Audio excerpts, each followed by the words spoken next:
और एक बड़ी खबर इस वक्त आ रही है। 14 अगस्त पर प्रधानमंत्री नरेंद्र मोदी ने ऐलान किया है और ट्वीट करके ये बेहद अहम जानकारी खुद प्रधानमंत्री नरेंद्र मोदी ने दी कि बंटवारे का दर्द भुलाया नहीं जा सकता।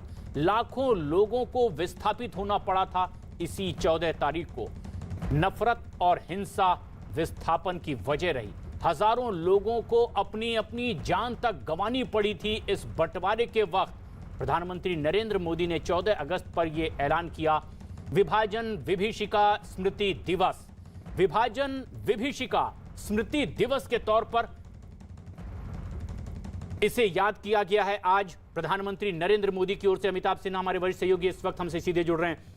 अमिताभ, अगर प्रधानमंत्री ये कहते हैं कि विभाजन की विभीषिका के तौर पर इसे याद किया जाना चाहिए, क्या संदेश देने की कोशिश प्रधानमंत्री की ओर से हुई है आज 14 अगस्त को? देखिए, दो चीजें साफ है। विभाजन की विभीषिका पर इसमें प्रधानमंत्री ये कहना चाहते हैं कि जो फ्रीडम स्ट्रगल था, हमारा स्वतंत्रता संग्राम था, उससे कई अच्छी चीजें हैं जो हमको इंस्पायर भी करती हैं, लेकिन कई ऐसी चीजें हैं जो दर्द भी देती हैं और ये दिखाती हैं कि कितना झेला है हमारे देश के बहनों भाइयों ने आजादी के बाद, जब पार्टीशन हुआ उसके बाद। तो इसको याद दिलाने के प्रधानमंत्री ये संदेश देना चाहते हैं कि आज भी ऐसे तोड़ने वाली शक्तियां, डिवाइसिव फोर्सेस जिसे प्रधानमंत्री कह रहे हैं, वो और अपीजमेंट की राजनीति, तुष्टीकरण की राजनीति, अगर इस तरह की राजनीति आज भी चलेगी तो फिर से हमारे देश की जनता को, भाइयों बहनों को नुकसान होगा। तो इसीलिए national partition horror remembrance day बनाने की बात प्रधानमंत्री ने की है, ताकि आजादी से सीखें जरूर, लेकिन उस समय जो गलतियां हुई हैं उसको दोहराया न जाए, ताकि वो हमें दोबारा झेलना पड़े।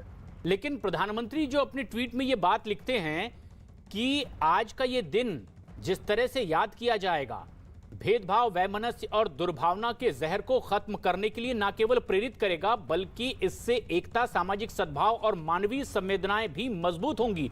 क्या ऐसी किसी ताकत की ओर इशारा है जो इस कोशिश में लगातार रहती है, फिर एक बार बंटवारे की, भेदभाव पैदा करने की, दुर्भावना की कोशिश, जिससे लड़ने का संदेश प्रधानमंत्री देना चाहते हो?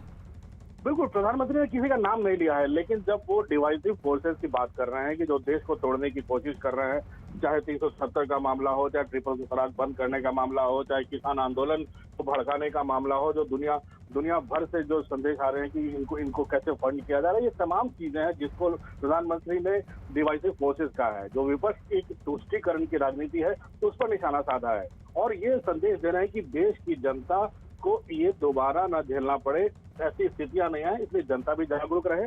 और जो पार्टीशन जो का दर्द जो लोगों जिन्होंने झेला है वो जानते हैं, और आने वाली पीढ़ी जिसे ये शायद ये भुला रही है, उसे ये तय करना है और ये सुनिश्चित करना है कि ये दोबारा न हो। इसलिए प्रधानमंत्री ने नेवर अगेन का भी नारा दिया है, ताकि वो गलतियां दोबारा न जाए। Never again.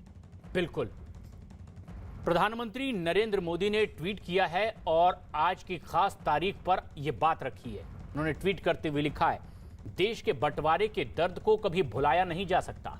नफरत और हिंसा की वजह से हमारे लाखों बहनों और भाइयों को विस्थापित होना पड़ा और अपनी जान तक गंवानी पड़ी है। उन लोगों के संघर्ष और बलिदान की याद में 14 अगस्त को विभाजन विभीषिका स्मृति दिवस के तौर पर मनाने का निर्णय लिया गया है। विभाजन विभीषिका स्मृति दिवस का ये दिन हमें भेदभाव, वैमनस्य और दुर्भावना के जहर को खत्म करने के लिए न केवल प्रेरित करेगा, बल्कि इससे एकता, सामाजिक सद्भाव और मानवीय संवेदनाएं भी मजबूत होंगी। प्रधानमंत्री नरेंद्र मोदी का यह बेहद अहम ट्वीट आज के दिन को लेकर। लेकिन एक ऐसी